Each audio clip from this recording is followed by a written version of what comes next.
at the mail centre in International Mail, but also at the international air terminals where they're taking off passengers found in their baggage.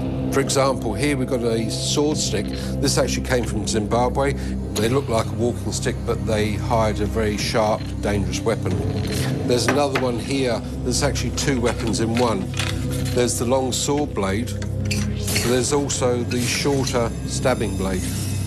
Other hidden weapons, this is an umbrella, but inside is a very sharp spike that would certainly cause some major injury. We have hairbrushes that once again function as real hairbrushes, but inside there's a horrible sharp spike. Things like knuckle dusters. This one incorporates also a knife, and that's the traditional knuckle duster. We have a more elaborate version, this one which also incorporates a knuckle duster, but imagine the damage that these spikes will do. You know, it's not a thing you use to cut your Sunday roast. And what makes these weapons illegal is the very clear intention for use. Traditionally made solely for stabbing. The other class of weapon is the restricted weapon. It covers things like mines, rocket launchers, grenades, Molotov cocktails, but it also covers some personal weapons.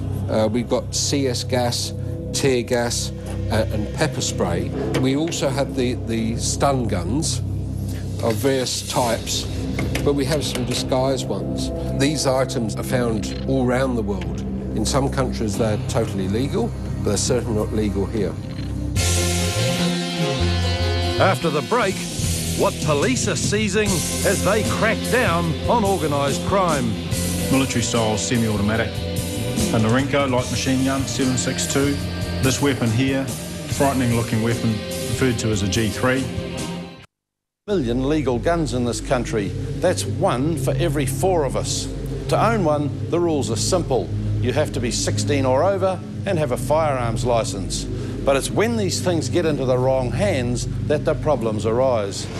Pistols are easily concealed, be that on their person, down the back of their trousers, down the front of their trousers, in their vehicle, under the seat of their car, in the boot of their car, somewhere in close proximity so that should they need to access them, they're readily available, but difficult for us to find.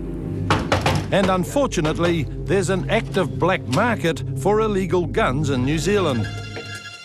There's evidence that a pistol that may fetch $700 legitimately may sell on the black market for somewhere in the vicinity of $7,000. So there is a lot of money to be made in the trading of firearms.